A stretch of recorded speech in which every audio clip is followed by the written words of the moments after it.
Morning student, आज हम लाख की चूड़ी का जो भाग 2 था उसका अध्ययन करेंगे। क्लास 8। मुलायम होने पर वह उसे सलाख के समान पतला करके चूड़ी का आकार देता। पास में 4-6 विभिन्न आकार की बेलनानुमा मुंगेरियाँ रखी रहती जो आगे से कुछ पतली और पीछे से मोटी होती।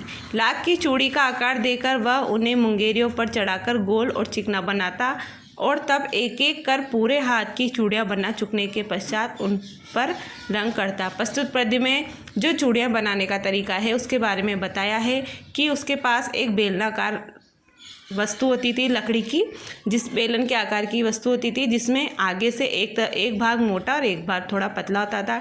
वह इसलिए होता था क्योंकि हर औरत का हाथ का नाप अलग अलग प्रकार होता है, तो वह उससे नाप के चूड़ियाँ बनाता था। बदलू यह कार्य सदा ही एक माचिए पर बैठकर किया करता था जो बहुत ही पुरानी थी। बगल में ही उसका हुक्का रहता था जिसे वह बीच बीच में पीता रहता। गांव में मेरा दोपहर का समय अधिकतर बदलू के पास बीतता। वह मुझे लल्ला कहा करता और मेरे पहुँचते ही मेरे लिए तुरंत एक मचिया मंगा देता। मैं घंटों बैठे बैठे उससे इस प्रकार चूड़ियाँ बनाते देखता रहता। लगभग रोज ही वह 4-6 जोड़े चूड़ियाँ बनाता। पूरा जोड़ा बना लेने पर वह उसे बेलन पर चढ़ाकर कुछ क्षण चुपचाप देखता रहता, मानो वह बेलन न होकर किसी नववधू की कलाई हो। अर्थात प्रस्तुत गद्य में बताया है कि जो बदलू था वह अपना कार्य किस प्रकार एकाग्रचित होकर करता था।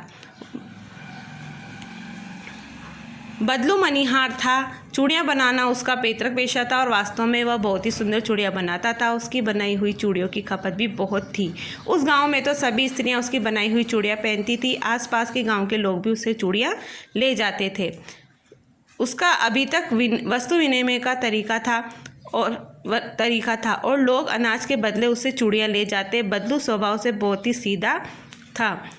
मैंने कभी भी उसे किसी से झगड़ते नहीं देखा। हाँ, शादी ब्याह के अवसर पर वह अवश्य जिद पकड़ जाता, जीवन भर चाहे उसे मुफ्त चूड़ियाँ ले जाए, परंतु विवाह के अवसर पर वह सारी कसर निकाल लेता। आखिर सुहाग के जोड़े का महत्व ही और होता है। मुझे याद है मेरे मामा के यहाँ किसी लड़की के विवाह पर जरा सी किसी बात पर बिगड़ गया था और फिर उसका मनाने में लोहे लग गए।